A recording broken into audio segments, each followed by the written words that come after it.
नमस्कार, मैं हूं नगमा। आप देख रहे हैं सच की पड़ताल। इजराइल और लेबनान के बीच जो अब शांति समझौता हो रहा है या जो सीज फायर का समझौता हुआ है, उसकी तमाम जानकारियां आज सच की पड़ताल में। तो सबसे पहले हम आपको दिखाएंगे कुछ तस्वीरें। ये लेबनान और इजराइल की सरहद की तस्वीरें हैं। हाइफा में आज अमन दिख रहा है, ना आसमान में लपटें हैं और ना ही इमारतों में आग लगी है। ये देखिए, ये हाइफा की तस्वीर है जहां पर सरहद पर आज बहुत दिनों के बाद कुछ शांति है। बैरूत के आसमान में गोले जरूर दागे गए, लेकिन ये युद्ध विराम का जश्न मनाने के लिए चलाए गए गोले थे।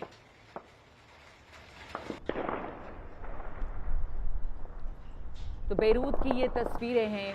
हालांकि आपको ये बता दें कि युद्ध विराम शुरू होने से ठीक पहले, अब जो युद्ध विराम लागू किया गया है उसके शुरू होने से ठीक पहले इजराइल बाज नहीं आया और उसने युद्ध विराम से घंटा भर पहले बैरूत पर हवाई हमला भी किया है। ये आखिरी वक्त का हमला जिसकी तस्वीरें हम आपको दिखा रहे हैं, युद्ध विराम ठीक शुरू होने के ठीक पहले इजराइल की तरफ से हमला भी किया गया है। लेकिन इन सब के बावजूद लेबनान के बेदखल लोग अब राहत की सांस ले रहे हैं, क्योंकि अमन की उम्मीद जगी है, खुशी है। यहाँ पे जश्न मना रहे हैं लोग। एक अरसे के बाद उनके हिस्से अमन की एक उम्मीद आई है, घर वापसी की भी उम्मीद आई है। वो तमाम लोग जो बेदखल थे, शायद कुछ महीनों के लिए, कुछ वक्त के लिए ही सही, लेकिन एक सामान्य जीवन शायद गुजार पाएंगे। तो 14 महीने से चल रही जंग के बीच युद्ध विराम पश्चिम एशिया के लिए एक बड़ी राहत बनकर आया है। इस युद्ध विराम की कोशिश अरसे से हो रही थी, लेकिन कभी इजराइल तो कभी हमास और कभी हिजबुल्लाह अलग अलग वजहों से इसके लिए तैयार नहीं दिखते थे। इन 14 महीनों में गाजा पट्टी मलबे में बदल गई, बैरूत और लेबनान के दूसरे इलाके तबाह हो गए, हिजबुल्लाह की टॉप लीडरशिप के खात्मे का दावा हुआ, ईरान और सीरिया तक पर हमले किए गए। ऐसा लग रहा था जैसे नेतन्याहू किसी समझौते के लिए कभी तैयार ही नहीं होंगे। वो बार बार यही ऐलान कर रहे थे कि जंग जारी रहेगी जब तक इजराइल के दुश्मन खत्म नहीं हो जाते। लेकिन शायद उनकी समझ में आया या फिर दबाव काम आया कि हमास या हिजबुल्लाह की पूरी लीडरशिप को ख़त्म करने के बावजूद इजराइल के विरोध को ख़त्म करना संभव नहीं है और ये जंग ख़त्म हो नहीं रही। कम से कम जंग से इसकी सूरत नहीं निकल रही। इसी रविवार को हिजबुल्लाह ने 250 से ज़्यादा मिसाइलें इजराइल पर फिर दे मारी, जो ये साबित कर रहा था कि टॉप लीडरशिप के खात्मे के बाद भी एक ताकत के तौर पे हिजबुल्लाह जिंदा है। तो ये ना ख़त्म होने वाली जंग में बदल रही थी, जिसके नुकसान सभी पक्षों को हो रहे थे। तो 14 महीने चली इस जंग में गाजा के 40,000 लोग मारे गए हैं।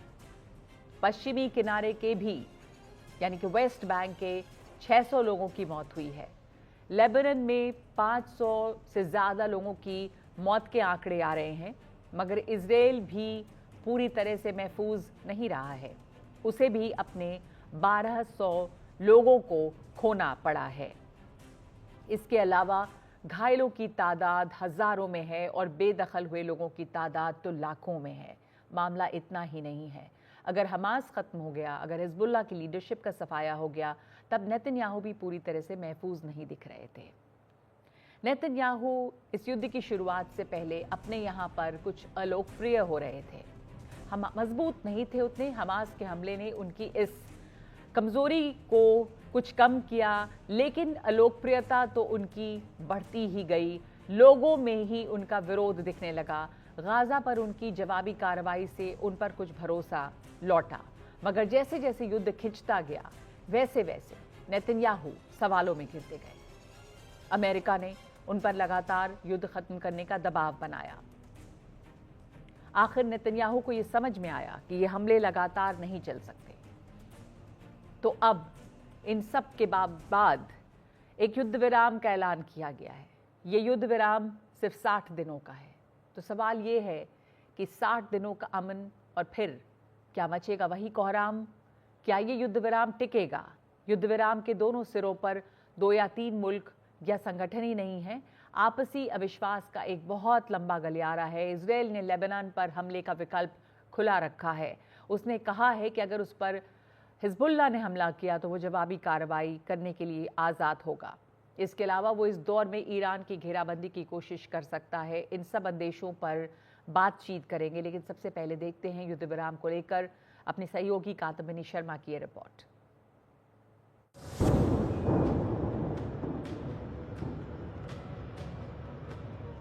पिछले कुछ महीनों में इजराइल की लगातार बमबारी ने बेरूत और लेबनान के कुछ और हिजबुल्लाह की पकड़ वाले इलाकों की ये हालत कर दी है। 4000 के करीब लोग मारे गए हैं, 17,000 घायल बताए जा रहे हैं, लाखों ने घर या देश छोड़ दिया। आखिर अमेरिका की दखल के बाद युद्ध विराम पर बात बनी।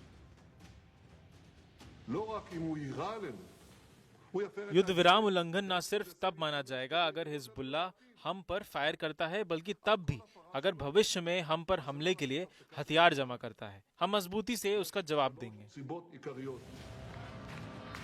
लेबनान में बुधवार सुबह 4 बजे से युद्ध विराम लागू हो गया। डर बना हुआ है, लेकिन तो भी लोगों ने राहत की सांस ली। हम खुश हैं कि वापस अपने देश दक्षिण लेबनान में अपने घर लौट पाएंगे। उधर इजराइल की भी उम्मीद है कि उत्तर में इजराइल लेबनान सीमा पर लड़ाई से बेघर हुए इजरायली भी अब घर लौट पाएंगे। हालांकि इजराइल में भी युद्ध विराम को लेकर एक राय नहीं है। नेतन्याहू ने साफ कहा है कि 60 दिन के विराम का लक्ष्य ईरान पर ध्यान केंद्रित करना, सेना को थोड़ा आराम और हथियारों की कमी को पूरा करना और हिजबुल्लाह को हमास से अलग करना है। सवाल ये है कि क्या ये युद्ध विराम इस क्षेत्र में युद्ध के खत्म होने का आगाज है या सिर्फ कुछ दिनों की राहत? 60 दिनों में ये बिल्कुल साफ हो जाएगा। दिल्ली से कादम्बिनी शर्मा, एनडीटीवी इंडिया।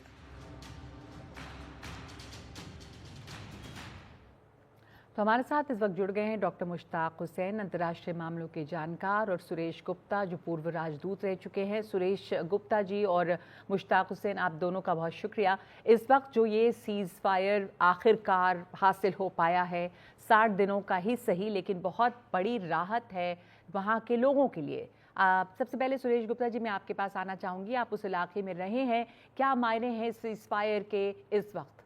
मैं जो हिजबुल्लाह और इजराइल की सीज फायर की बात कर रहे हैं, मैं उसकी बात करता हूं। अगर मैं एक थोड़ा सा शब्द इस्तेमाल करूं, लफ्ज, कि ये ड्रामा हो रहा है ये, और ड्रामा क्यों हो रहा है मैं समझ नहीं पा रहा हूं, क्योंकि ना इस ड्रामे से हिजबुल्लाह को फायदा है, ना लेबनान को फायदा है, ना इजराइल को फायदा है। ये अगर खाली मैं देखूं कि ड्रामा हो रहा है कि बाइडेन साहब जो है 1.5 महीने में छोड़ करके जा रहे हैं व्हाइट हाउस, उनको जाने से पहले दिखाना है कि हाँ, मैंने कुछ सक्सेस हासिल किया है ये इजराइल के मामले में ये। लेकिन इसके अलावा क्या हो रहा है, क्या नहीं हो रहा है, मैं समझ नहीं पा रहा हूँ।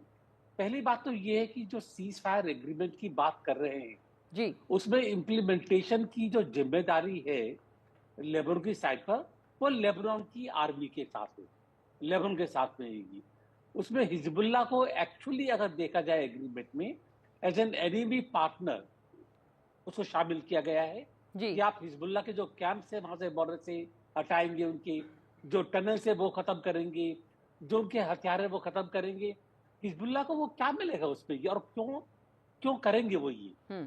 इजराइल, जाहिर सी बात है कि इजराइल के ऊपर नेतन्याहू वहां पर है, और मैं साफ साफ बोल रहा हूँ इस टाइम पर, ये मेरे को कोई लाग लपेट नहीं है। इजराइल शामिल हो रहा है करने के लिए, क्योंकि इजराइल को वहां के अमेरिकन जूइश लॉबी की सपोर्ट जरूरत है। वहां पर अमेरिका से हथियारों की जरूरत है। वहां पर अमेरिका में 1.5 महीने के बाद में ट्रंप आ रहे हैं ये, तो जो उनको मिलना है, ट्रंप का रवैया जो है वॉर के लिए, हम सब जानते हैं ये कि क्या रवैया है ये।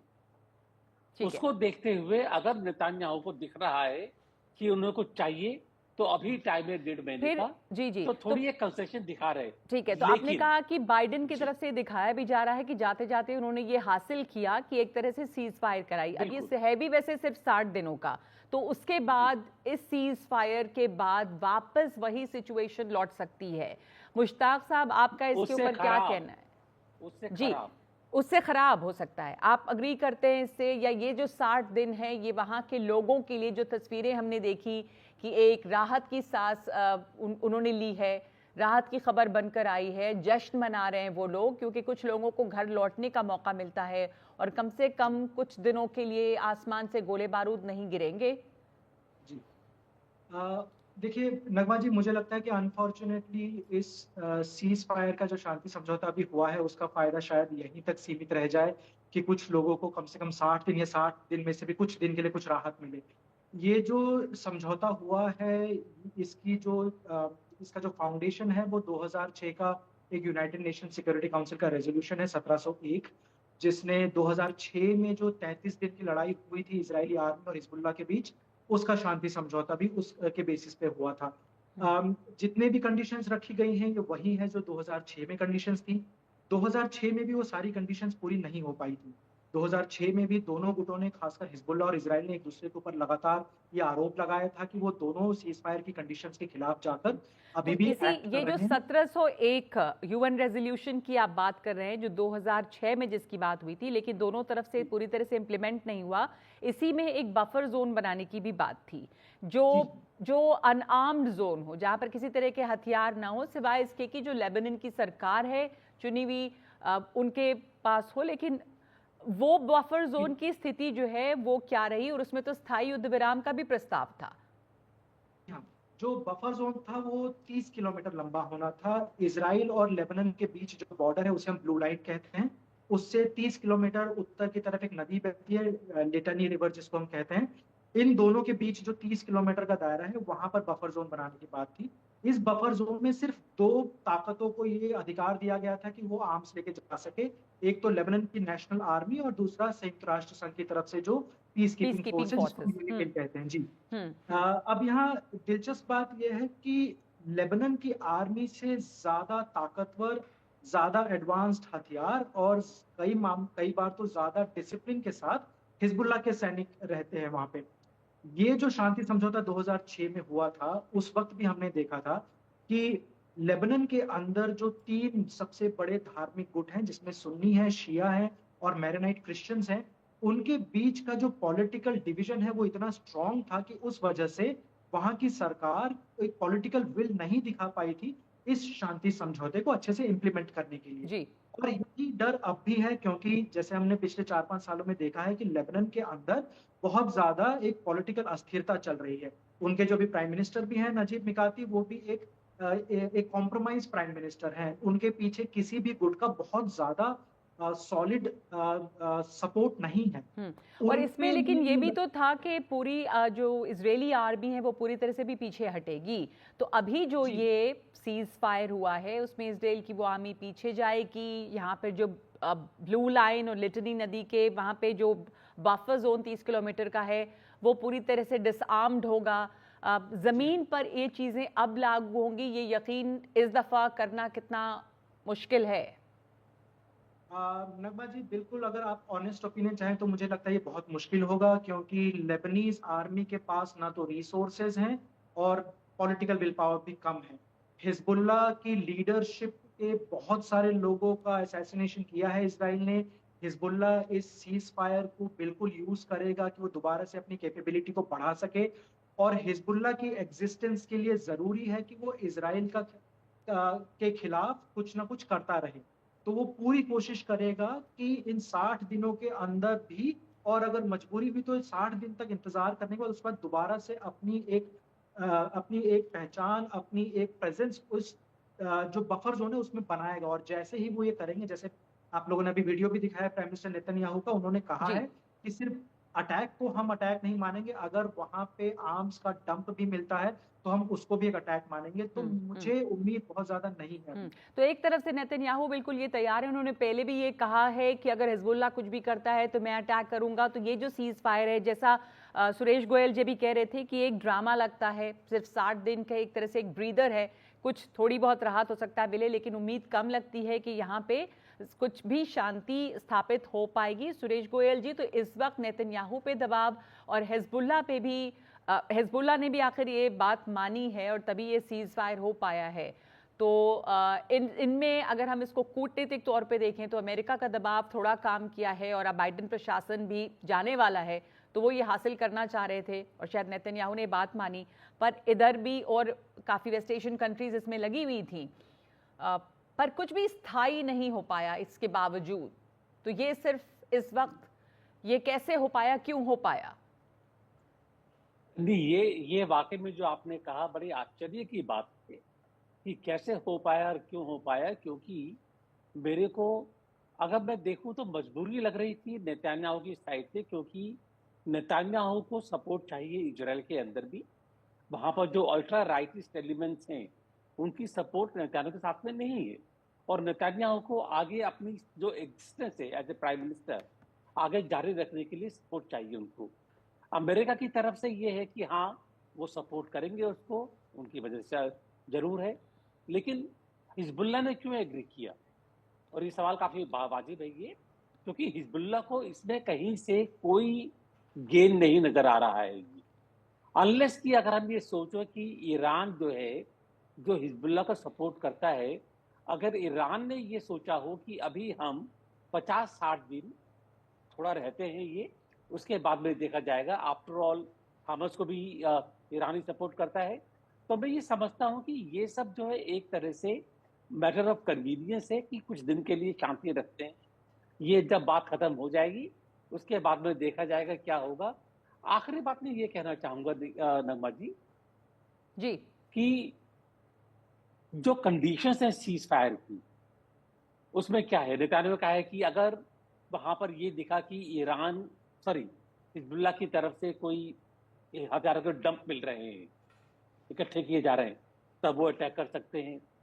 लेबनीज आर्मी की जिम्मेदारी है कि जो टनल्स है वहां पर उनको खत्म कर दिया जाए। जी वो क्या कर पाएंगे सब कामों को?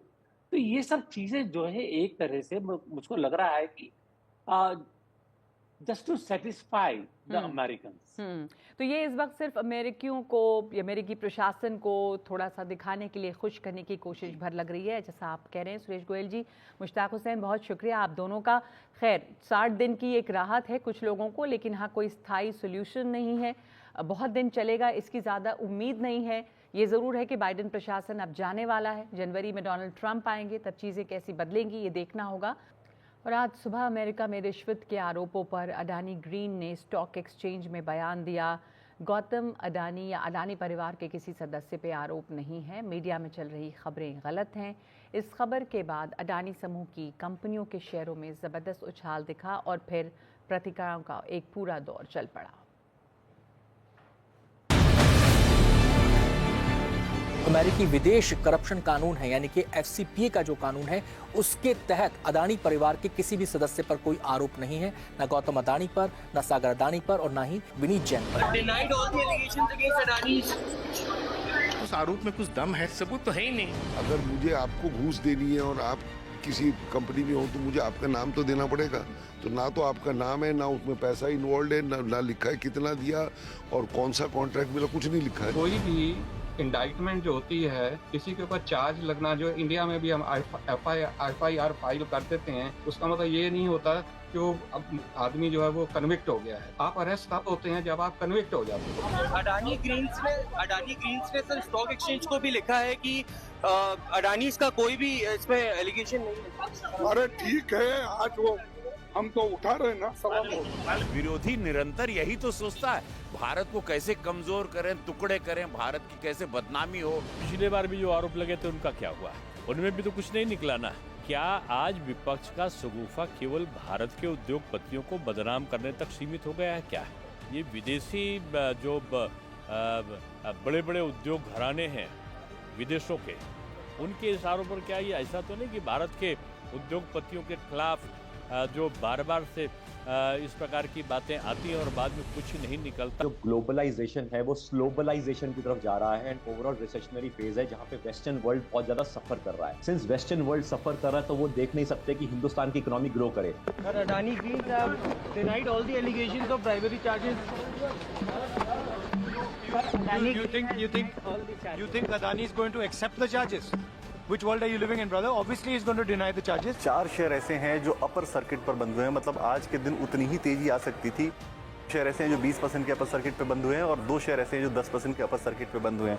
उसके अलावा अगर आप सारे 11 शेयरों की लिस्ट देखेंगे तो सारे हरे निशान में हैं और अच्छे खासे हरे निशान में। मिनिमम तेजी जो है वो 5 से 6% की है और जो मैक्सिमम तेजी है वो 20% की है। और ये सारी चीज़ें सिर्फ इसी वजह से हुई कि सुबह के टाइम में जो क्लैरिफिकेशन आया कि FCPA के अंदर कोई भी एलिगेशंस नहीं है, कोई नाम नहीं है, उसके बाद ग्रुप ने जो क्लैरिफिकेशन दिया उसके बाद तमाम मार्केट एक्सपर्ट्स, तमाम लीगल एक्सपर्ट्स तमाम चैनलों पर आए और उन्होंने ये बताया कि ये जो पूरा मामला है ये बैठता नहीं है, उस हिसाब से जो सब्सटेंशियल जो प्रूफ्स होने चाहिए वो है नहीं, नाम नहीं है वहाँ पे।